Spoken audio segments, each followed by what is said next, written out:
तो आज हम ब्राजील के नक्शे को थोड़ा करीब से देखने वाले हैं। हाँ। ज्यादातर लोग जब ब्राजील के बारे में सोचते हैं तो दिमाग में रियो का कार्निवल आता है या फिर अमेज़न के जंगल। सही बात है, यही दो चीजें सबसे ज्यादा मशहूर है ना?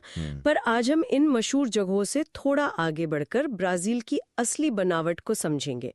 मतलब ये देश असल में बटा कैसे हुआ है। और ये जरूरी भी है क्योंकि हमारे सामने जो इसके 26 राज्यों और एक फेडरल डिस्ट्रिक्ट की लिस्ट है, हाँ, उसे एक साथ देखकर कोई भी चकरा सकता है। बिल्कुल। तो इन 27 नामों को समझने का सबसे अच्छा तरीका क्या है? देखिए, दिलचस्प बात यह है कि इन सभी को 5 बड़े भौगोलिक इलाकों रीजन्स में बांटा गया है। अच्छा। इस तरह से देखने पर इतना बड़ा और डाइवर्स देश भी आसानी से समझ में आने लगता है। तो इन 5 क्षेत्रों के चश्मे से देखना ही शायद इस लिस्ट को याद रखने का सबसे आसान तरीका है। बिल्कुल। चलिए फिर ब्राजील के नक्शे पर एक सफर शुरू करते हैं। उत्तर से शुरू करें। हाँ, उत्तर क्षेत्र यानी नॉर्थ रीजन से शुरू करते हैं। ये ज्यादातर अमेज़न वर्षावन से ढका हुआ है। और यहाँ के राज्य तो बहुत ही बड़े हैं, जैसे अमेज़नास और पारा। अरे बहुत बड़े। अकेले अमेज़नस राज्य का साइज भारत के आधे से भी ज्यादा है। सच में? जी। और ये सिर्फ जंगल नहीं है, इसे दुनिया का फेफड़ा भी कहते हैं। हाँ, तो अमेज़न के इस हरियाली से निकलकर अगर हम पूरब की तरफ बढ़ें तो हम पहुंचते हैं पूर्वोत्तर क्षेत्र में, नॉर्थ ईस्ट रीजन। ये वो हिस्सा है जहाँ देश की कहानी शुरू हुई थी, है ना? बिल्कुल। यहीं पर पुर्तगाली सबसे पहले उतरे थे और यहाँ किसी भी दूसरे क्षेत्र से ज्यादा राज्य हैं। पूरे 9 राज्य। ऐसा क्यों? क्योंकि ये शुरुआती बस्तियों वाला इलाका था, तो वक्त के साथ ये कई छोटे छोटे राज्यों में बंट गया।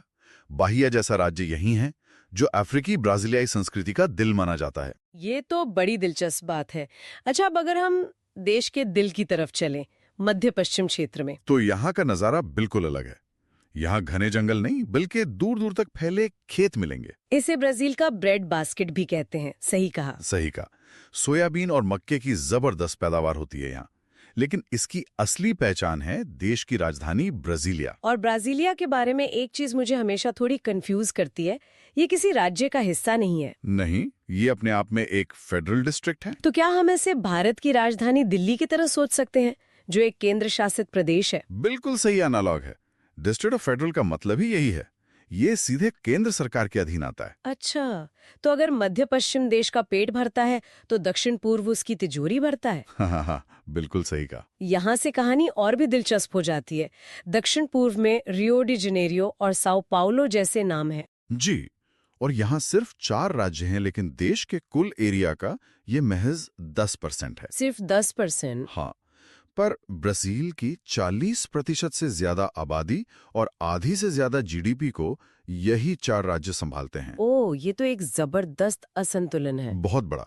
और यही देश की राजनीति और विकास को चलाता है। शायद इसी वजह से रियो और साओ पाउलो में इतनी होड़ भी रहती है। हाँ, ब्राजील में एक मजाक भी चलता है क्या? कि साओ पाउलो काम करता है ताकि रियो डी जेनेरियो पार्टी कर सके। ये मजाक है, पर यह दिखाता है कि एक देश का आर्थिक इंजन है तो दूसरा सांस्कृतिक राजधानी। समझ गई। अब इस गहमा गहमी से निकलकर जब हम और दक्षिण में जाते हैं तो ब्राजील का एक बिल्कुल अलग चेहरा सामने आता है। सबसे छोटा क्षेत्र साउथ रीजन। यहाँ सिर्फ 3 राज्य हैं, है ना? पराना, सांता कैटरीना और रियो ग्रांडे डो सुल। जी। और यहाँ आपको ब्राजील के बाकी हिस्सों से काफी अलग एक यूरोपीय प्रभाव दिखेगा। मौसम भी ठंडा रहता है और जीवन स्तर भी यहाँ काफी ऊंचा माना जाता है। हाँ, देश में सबसे ऊंचा। तो इसका मतलब ये निकलता है कि ब्राजील को 26 राज्यों की एक लिस्ट की तरह नहीं, बल्कि इन 5 अलग अलग दुनियाओं के एक महासंघ की तरह देखना चाहिए। बिल्कुल।